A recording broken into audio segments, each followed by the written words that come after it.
those of you who haven't met me before, my name's Julie, and with, I was going to say myself and my husband. That means there's two. It sounds like there's two of me. Myself and my husband, Stuart, are the pastors of our South location down in Alderley Edge in Cheshire. And if you haven't been before, we want to encourage you to come and visit us. Put up your hands if you've been to the South location before. Yes, and some of our South people are here tonight. So good to see you. Well, I don't know if you know this about us, but myself and Stuart have a dog. Okay, now I don't know how many people here in the room have a dog. Put your hand up, give me a little wave. Quite a lot of you have dogs. It's becoming more common, isn't it, to have a dog? Well, our dog is called Sam, and he is 13 years old, and he's getting a bit old. And so when we go to bed at night, there's one rule that we have in our family at nighttime, and it's this one. Whoever is the last person to go to bed has to shut all the downstairs doors. And so it was a couple of weeks ago, and I had got up first one in the morning, and I went downstairs, and the very first thing that I noticed as I come down the stairs is that all the doors are open. So I'm like, uh-oh, this is not okay. I'm not looking at my son or my husband. And anyway, so the doors are open, so that's the first clue that something is not quite right. And then I notice in the hallway a trail of paper. And it kind of leads into my office, which is off the hall. And I suddenly notice that my bin, which had paper in, has been snuffled in the night. The dog had got into my room. He'd snuffled the paper. I was like, well, that's not great. But then I notice the trail of paper leads into the front room. Now, this front room has recently become Stuart's office, and he has loads and loads of theological books that had been in storage. Can you hear where this is going? So anyway, I walk into this room, and I suddenly realize that overnight, my dog has become a student of theology, because it has spent the whole night devouring the word. Oh my goodness, that front room looked like a scene of devastation. There were books everywhere, and some of Stuart's best, oldest theological books had been eaten by our crazy dog. It was such a mess. Now, I don't know when you think about a mess, what you think about. Well, you might think about that drawer that you have at home. Maybe you call it the stuff drawer. Or maybe it's the understairs cupboard. And, you know, when someone's coming around to your house, you think, quick, let's shove everything into the cupboard. So when they walk through the doors, you're like, hello, welcome to my home. But you know that there is a place everything has been shoved. Or maybe young people, it's your bedroom. And your friends are coming around and you think, oh no, my undies are all over the floor. And so very quickly you shove them under your bed. But you know, mess is relative. There's that kind of mess which is like our home or our bedroom versus the Instagram story. But what if the mess is your life or your family or your mind? Now that is a very different kind of mess, isn't it?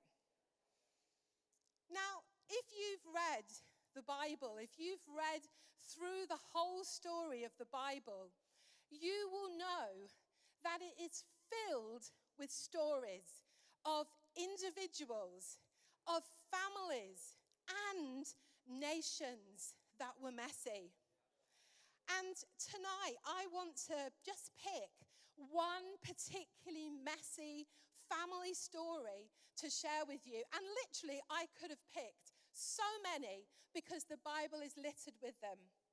But the one I want to dig into tonight is from the book of Ruth. And it involves the story of two ladies, Ruth and Naomi. And they are just two ordinary women from an ordinary family, just like yours and mine.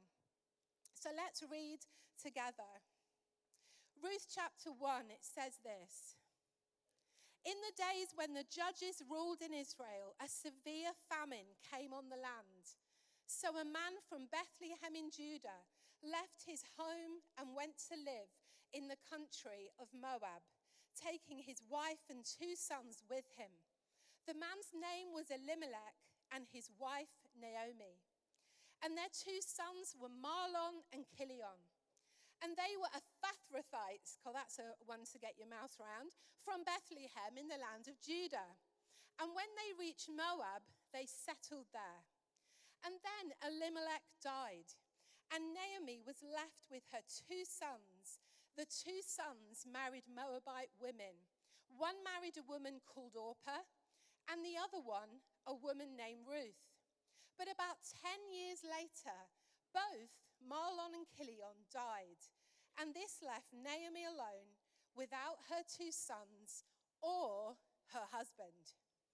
Now, it would be fair to say that Naomi's life was a proper scene of devastation. In this story, we hear that this family, Elimelech and Naomi and their 2 sons, they were living in Bethlehem at a time of famine. And, maybe they'd been doing well, they'd had faith, but something happened because in Bethlehem, which actually means house of bread, there was no bread. What do you do when you're in the place where you expect God to be and to provide, and he doesn't show up? So they're in the house of bread and there's no bread. It's a little bit like going to Sports Direct and they've run out of sportswear. Or McDonald's and they have no burgers. In the very place they thought there would be provision, there wasn't. And so this family made a decision to take matters into their own hands. They were like, okay, well, God's not provided for us here, so we're going to pack up our bags and we're going to move to Moab. Now, the thing that you need to know about Moab is this is where God's enemies lived. It wasn't like just moving from one town to another. It would almost be like all the City fans moving to live in Old Trafford. Or vice versa. It was literally their enemy's camp. And what ensued, what happened was Naomi was there in that place and her husband died and then her 2 children, just leaving her with these 2 daughters-in-law. And goodness, her life was one of trauma. It was one of tragedy. She had no husband. She had no finance, she had no heir, and she was stuck in this foreign place. And as the story goes on, we find out a little bit more about Naomi's state of mind. In Ruth 1, she says, "Don't call me Naomi. Instead, call me Mara, for the Almighty has made life very bitter for me. I went away full, but the Lord has brought me home empty. Why call me Naomi when the Lord has called me to suffer and the Almighty has sent so much tragedy on me?" Ruth was basically saying to her old friends, you don't even know me anymore. I left here pleasant, which is what Naomi means, but I've come back bitter, which is Mara. You don't think that you know who I am. I'm not the person that I once was because life has done a number on me. What had happened for Naomi is that her perception of herself had changed so much that she was calling herself by another name. Her perception of herself was now, I'm bitter. I went away full. I've come back empty. Don't think you know me anymore. She completely defined herself by the trauma that she had gone through. In Ruth chapter 1, 6-7, it continues. When Naomi heard in Moab that the Lord had come to the aid of his people by providing food for them, she and her daughters-in-law prepared to return home from there. with her 2 daughters-in-law, she left the place where she had been living and set out on the road that would take them back to the land of Judah. Naomi made a decision. Did you hear it in the verse? She left the place where she had been living. She left the place where she had been living. And you know, when I think about this, I don't think this was just talking about Naomi leaving a physical location, but this was her leaving a mental location. She left the place where she had been living and set out on the road towards Judah. She made this decision. I can't live here anymore. I can't live in this place of regret. I can't live in this place of bitterness, this place of sorrow, this place of depression. I can't live here anymore. As she made a decision to leave that place and to head in a different direction. Do you know, a few years ago in our church, I heard an incredible story. And this was a lady who had joined our wellbeing course during the lockdown. And this lady had gone through a terrible time in her family. She wasn't someone who came to Audacious Church, but she found out about the wellbeing course through her kids' school. And it was through one of the bags that we'd given out, one of the Stop Holiday Hunger.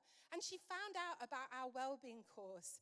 And she told me later on that as the course went on, she would sit at her table on her laptop. And on some of those nights, we would do an encounter time. And there'd be worship playing on her screen at her table. And she said, Julie, what started to happen is my kids, they started to come into the room and stand around the table with me as they heard the music. The sound of worship started to fill her home. And she said, Julie, the kids started to say to me, could we pray? Could we read the Bible? And you know, this woman who was in so much darkness, in so much difficulty, at the end of the lockdown, she came right here.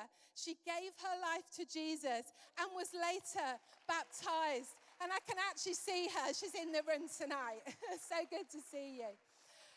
And she made a decision to leave the location that she was living in. And on that first day she came onto the course, it was as simple maybe as moving from the sofa to the table to the laptop.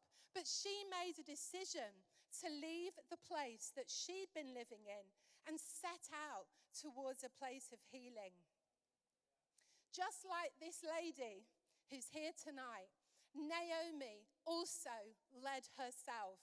She had the courage to walk in a different direction.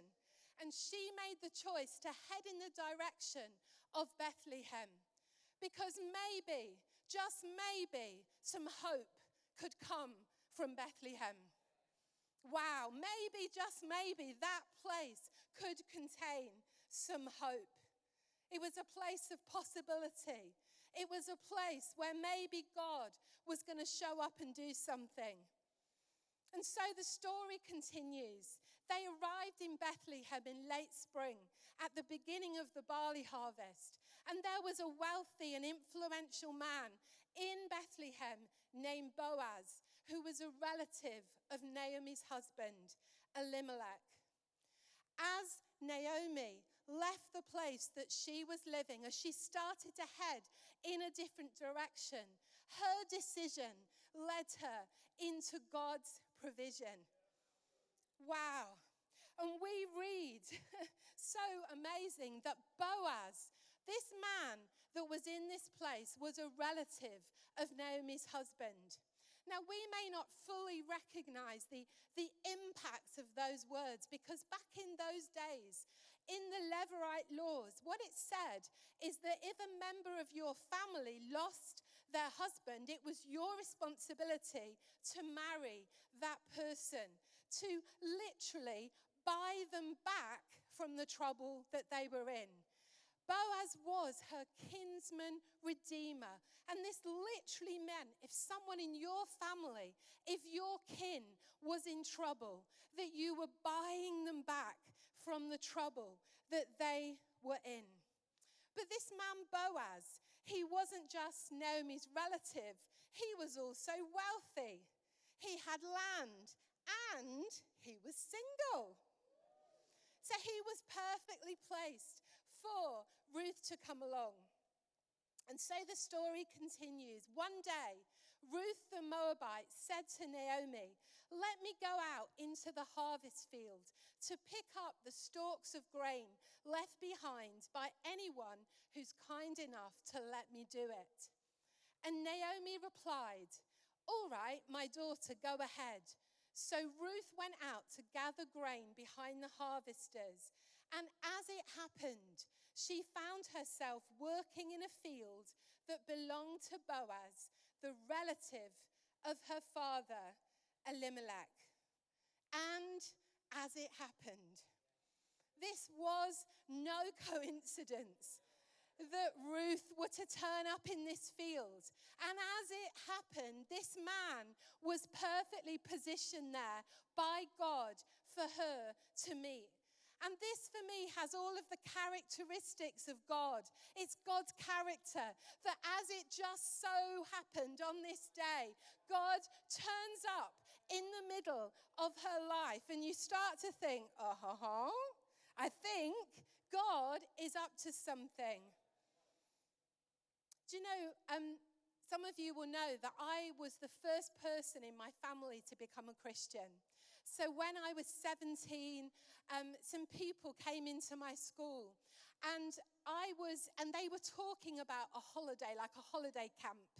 And me and my friend were the only two people in the whole school that opted to go along on this Christian holiday camp. And it was through going to that my life was completely changed, and I found Jesus. But then when I was 19, God called me to go to Bible college, to leave my home in London, to move up to Doncaster, and that's where I met my handsome husband. But I remember when I first felt the call of God to go to Bible college, I literally remember thinking, how are my parents going to find Jesus if I'm not here?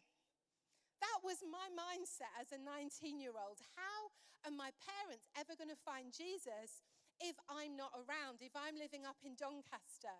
And I remember one day at Bible college, and it was back in the day where there were no mobile phones. I don't even think anyone on our year had a laptop.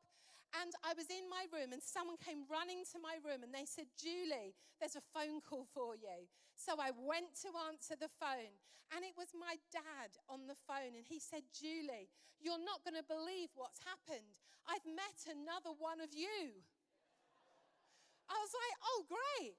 But my dad was a policeman, and in the police station that he worked in, all of a sudden, as it just so happened, a sergeant joined his team who was a Christian.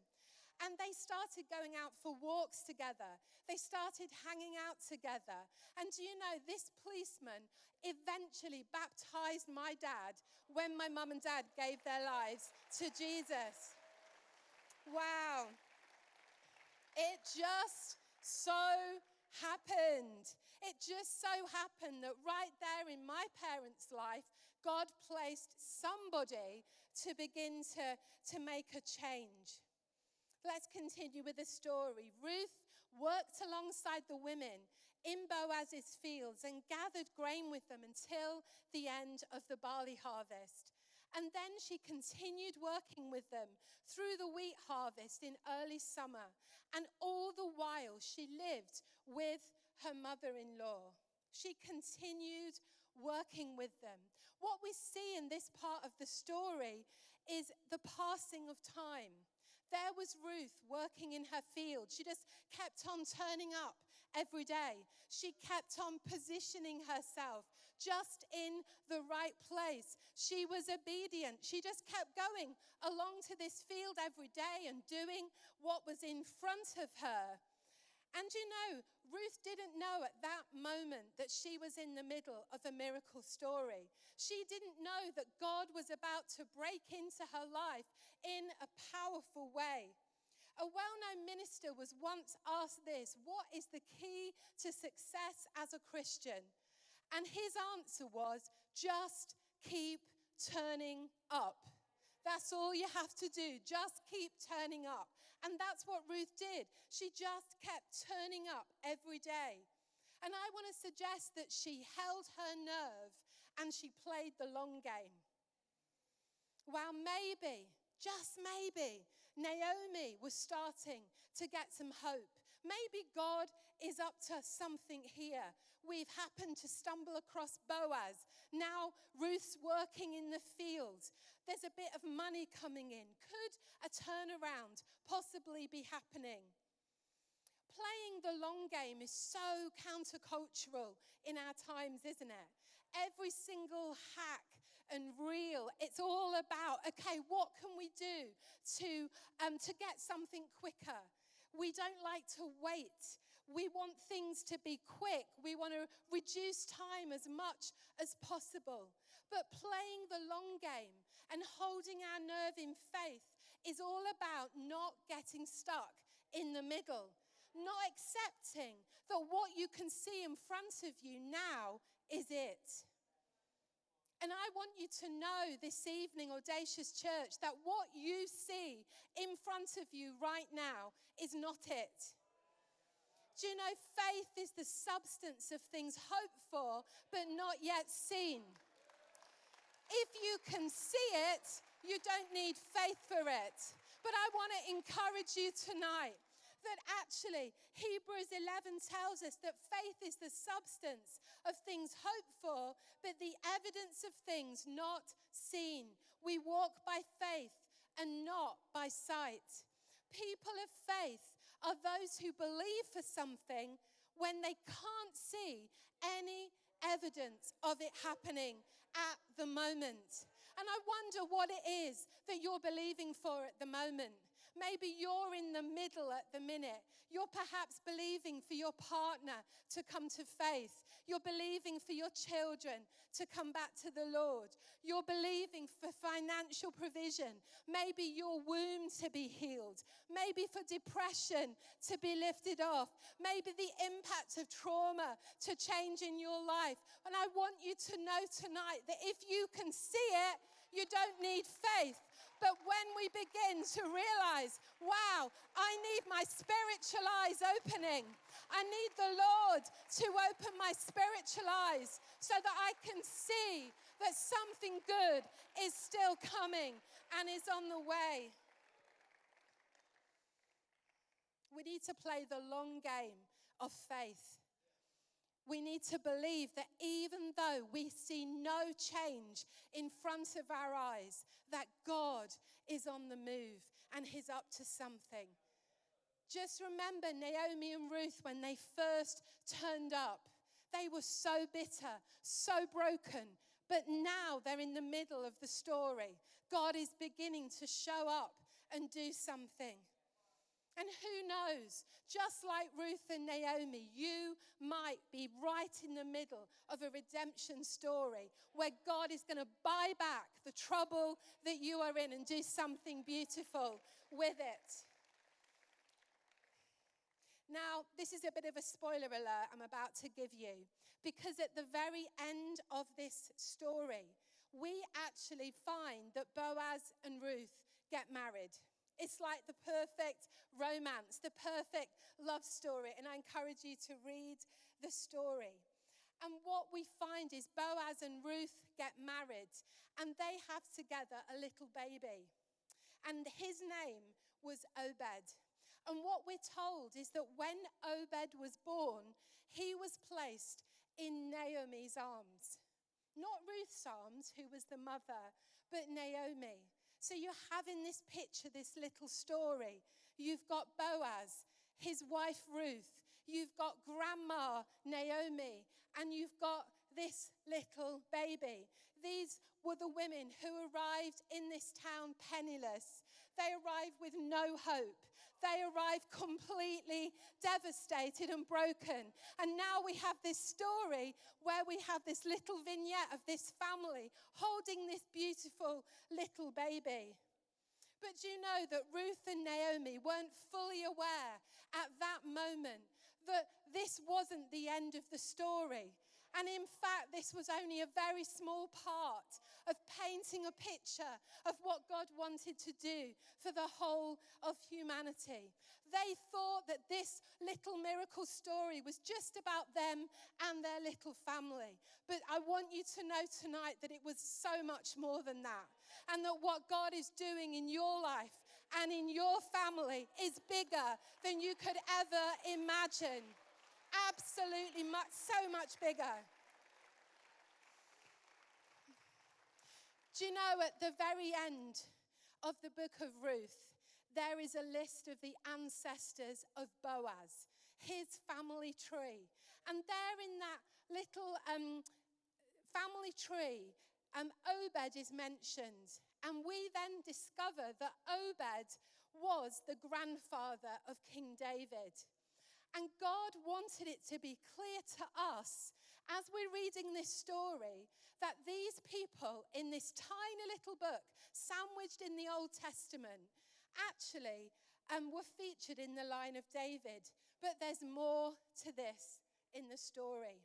Because in Matthew chapter 1, we find a list of the ancestors of Jesus. Now stay with me for a minute or two. Now, before we start to look at the family line of Jesus, be a little bit like, we were all looking at ancestry and DNA. We're all curious about this, aren't we? Well, I wouldn't blame you for thinking that Jesus' family line was going to be made up of perfect people that came from perfect families where there'd been no mess, there'd been no chaos, there'd been no devastation. But hang with me a minute as we begin to look at the genealogy of Jesus, the Messiah. Matthew 1 verse 1. This is the genealogy of Jesus, the Messiah, the son of David, the son of Abraham. Verse 3, Judah, the father of Perez, which means breakthrough, and Zerah, whose mother was Tamar. Tamar. Where do I know that name? Oh, she was the woman who dressed as a prostitute. And she sat at the side of the road so that her father-in-law would sleep with her because she'd been let down by the other men that were in her life. Tamar, she's in the line. Okay, moving on. Verse 5. Salmon, the father of Boaz, whose mother was Rahab. Hang on a minute. Boaz was Rahab's son. Rahab, who was a prostitute, who'd hidden in the walls of Jericho and who had helped the Israelites to win the battle. She was in Jesus' family line. Moving on, Obed, the father of Jesse, and Jesse, the father of King David. King David. What do we know about him? Well, we know that he was the same guy who was oogling another man's wife, that he went and he took her and he slept with her, and to cover up his tracks, he killed her husband. David features in the line of our Jesus. And then moving on, David was the father of Solomon, whose mother had been Uriah's wife. So curious that Matthew doesn't call her Bathsheba, but he says Uriah's wife. Matthew wanted to underline and make it really clear that this was the woman whose husband had been killed by David. So Bathsheba finds herself in the line of Jesus. Her husband had been killed, and she actually lost a baby as a result of David's sin. And there she is in Jesus' family line. Verse 16 says, and Jacob, the father of Joseph, the husband of Mary, and Mary was the mother of Jesus, the Messiah. This was Mary who had to bear the shame of being pregnant before she was married. And there she is in the line of Jesus. And you know, the commentators, they scratch their heads at all the women that were mentioned in this line, because at you just wouldn't have had the women in there. But these were women whose stories were those of devastation. And the sin of David, it wasn't covered up, but it was actually put out there in the open. This would have been a biography that would cause your toes to curl. Do you know, even in the last couple of weeks, there has been a public outcry about members of our royal family who have done horrible things. And what the mission is to try to sanitize royalty so that there's no reputation failure of the royal family. They want to keep their reputation clean and perfect. But what a contrast to the family line of Jesus. What a contrast that in his family line, he doesn't try to give us the impression that everybody in it is perfect or his family is perfect. There was chaos, there was mess, there was sin, there was lies, there was betrayal in his family line. And why was it there? Why did Matthew want us to see so clearly and plainly these people in Jesus' line? Well, because God wants us tonight here in this room to know very clearly that we've all fallen short. We've all messed up. We've all got mess somewhere in our lives. But by the blood of Jesus, he came and he wants to buy back our mess. He wants to redeem it and make it beautiful. And tonight he finds us in our brokenness. He finds you in your brokenness. He knows your location. He knows your past. He knows your history. He knows your present. He knows your mind. And he wants to do miracles from your mess. Because God, he wants to redeem our story and weave it into his story. Do you know, as we come to a point of response, and I hope you're already thinking, wow, Lord, you're speaking to me tonight, and I want to respond to what you're doing. Well, before we do that, I want to share with you a little bit of my own story. I remember in my 20s, my late 20s, I was asked to speak at Audacious Conference. Now, this was way before we had Audacious Church. I was about 29 at the time, and I was asked to do a breakout session. And the title that I was given was Marriage, Motherhood, and Ministry. Now, at the time, I'd been married for maybe 5 or so years. I had a couple of little children, and I arrived to that seminar kind of like, wow, I've got so much to share about motherhood and marriage. And I do think as I look back at that seminar, there might have just been a little bit of superiority in me, thinking maybe I had something to share with the people that were there. But this was my passion. These were the things that I felt were the call that God had put on my life, to be a good parent, to be a good wife, and to be a good minister. But as I look back, I think maybe, just maybe, there was too much focus on my own ability to make those things happen. My identity was so caught up in my performance in those 3 areas. And you know, some 20 years later, I came to a moment in my life where in some of those areas, I felt like an abject failure. Things hadn't gone as I had imagined that they would. And what I could see in front of me was nothing like I had ever imagined or expected. I felt a little bit like Naomi. I set out in this direction so full of hope. But look at what has happened now. And it was that very day that I was reading this scripture from Ruth. she left the place where she had been living and she set out on the road towards Judah. In the very next moment, Stuart walked through the door and he said to me, I've got a word for you, Julie.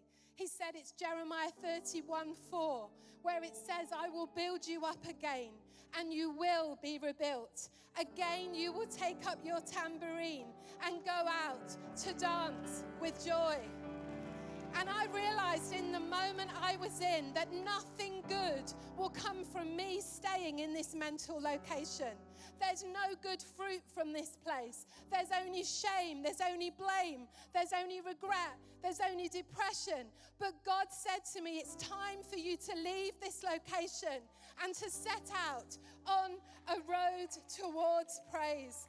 And you know, tonight, we can stay in the mental location that we're in, or we can make a decision to set out on the road towards Judah, which actually means praise. Judah is all about praise. And tonight, what is it that we're going to do? Well, we're going to hand our mess to the Lord. This is how God redeems our mess. When we stay living in it, nothing comes from it, nothing healthy grows. But when we hand our mess over to the Lord, He buys it back with the blood of Jesus, and He goes to work and does something beautiful.